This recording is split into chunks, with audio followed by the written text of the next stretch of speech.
जी बेटा अस्सलाम वालेकुम। आज के लेक्चर के दूसरे पार्ट के साथ हाजिर हैं।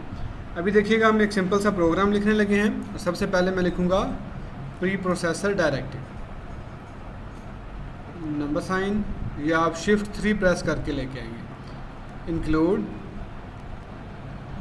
एंगल ब्रैकेट्स शुरू करेंगे, लेस दैन सिंबल जो होती हैं stdio.h लिखा हमने, यह हेडर फाइल है जो उसके अंदर लिखी हुई है। ये क्या है? Header file. stdio.h जो है ये हेडर फाइल है। इसके बाद मैं मेन प्रोग्राम लिख रहा हूँ। मैंने कहा था वाइड मेन वाइड लिखते हैं, लेकिन लिखना ज़रूरी नहीं है, तो आप इसको ऐसे ही लिख सकते हैं मेन। और ये मेन की बॉडी है, यहाँ से लेकर यहाँ तक मेन की बॉडी है, और इसे हम बोलते हैं जी मेन फंक्शन। फंक्शन की पहचान क्या होती है? उसके आगे पैरेंथेसिस बनी होंगी। ये जो छोटी ब्रैकेट सामने बनी है, किसी भी फंक्शन के सामने अगर कोई भी नाम लिखा हुआ है और उसके सामने ये बनी हुई है तो समझें वो एक फंक्शन है।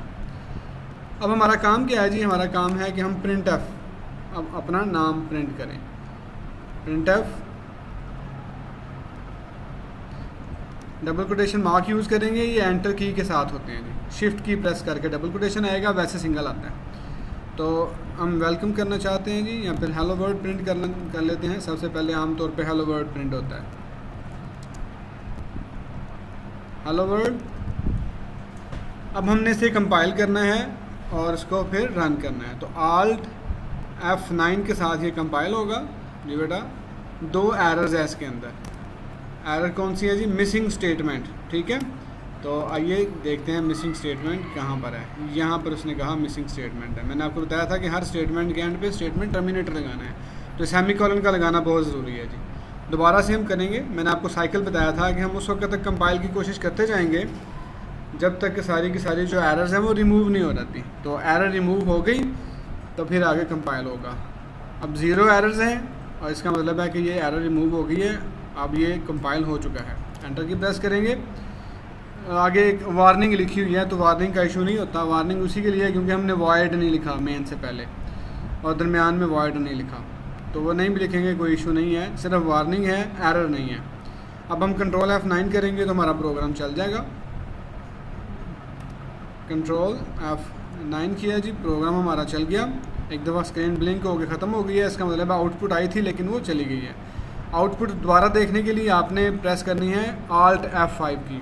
Alt F5 की प्रेस करिए तो अभी आपको स्क्रीन के ऊपर आउटपुट नज़र आ रही है, हेलो वर्ल्ड। साबित हमने क्या करना था कि अगर हम ये ना लगाएं, अगर हम इसको ख़त्म कर दें, ये वाली हेडर फाइल को, अगर आप ये वाली हेडर फाइल ख़त्म कर दें तो फिर दोबारा कंट्रोल F9 करें ज़रा, नहीं रन हो रहा। क्या मतलब? उसे पता ही नहीं चल रहा प्रिंट एफ क्या है। तो प्रिंट एफ की डेफिनेशन क्योंकि उसके अंदर पड़ी हुई है इसलिए ये काम नहीं होगा, ठीक है जी। तो इससे पता चला कि हेडर फाइल को लगाना बहुत ज़रूरी है। तो हम दोबारा से वो लिख देंगे, नंबर साइन इंक्लूड्स stdio.h, ठीक है जी।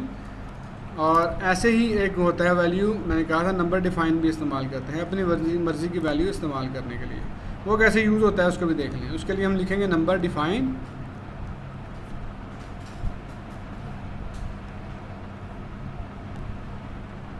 ऐसे ही कीवर्ड लिखेंगे नंबर डिफाइन, स्पेस देंगे। इसके अंदर कोई ब्रैकेट इस्तेमाल नहीं होती। आमतौर पे जो नाम दिए जाते हैं अपनी मर्ज़ी के नाम होते हैं। रूल्स हम आगे जाके देखेंगे क्या रूल्स हैं। जब नेमिंग वेरिएबल्स शुरू करेंगे तो फिर वहाँ पे जाके इसके रूल देखेंगे नाम कैसे रखना होता है।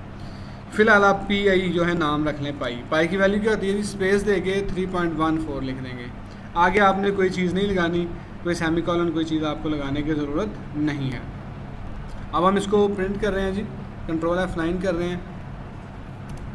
2 एरर्स हैं। अननोन प्री प्रोसेसर डायरेक्टिव है, असल में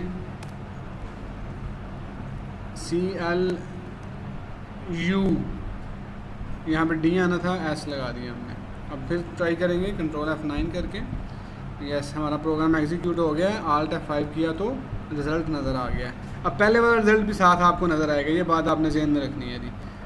फिर एक दफ़ा इसको एग्जीक्यूट करेंगे कंट्रोल F9 करके, Alt F5 करेंगे, 3 हमें आउटपुट्स नज़र आएंगी, hello world, hello world, hello world.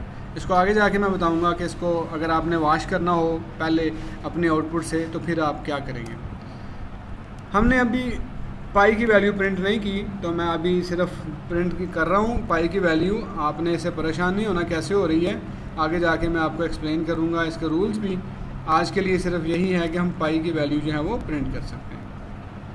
Control F9 कर रहे हैं जी, और पाई की वैल्यू प्रिंट हो गई है। साथ में Alt F5 करके आउटपुट देखें तो आपको ऊपर स्क्रीन के ऊपर नज़र भी आ रहा है 31457।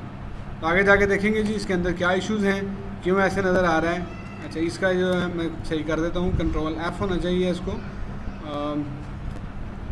कंट्रोल F9 करते हैं, Alt F5 करके रिजल्ट चेक किया, अभी 3.14 हमें सही नज़र आ रहा है। जो हमने इनपुट दी थी वही आउटपुट नज़र आ रही है। तो इस तरह से हमने आज देखी दो प्री प्रोसेसर डायरेक्टिव्स, एक नंबर इंक्लूड और दूसरी नंबर डिफ़ाइन। ऐसे ही आप लोगों ने नंबर इंक्लूड और नंबर डिफ़ाइन का इस्तेमाल करना है जी। तो आप भी अपने पास प्रैक्टिस करेंगे और नेक्स्ट लेक्चर में इंशाल्लाह मुलाकात होती है। तब तक अपना ख्याल रखिएगा। अल्लाह हाफ़िज़।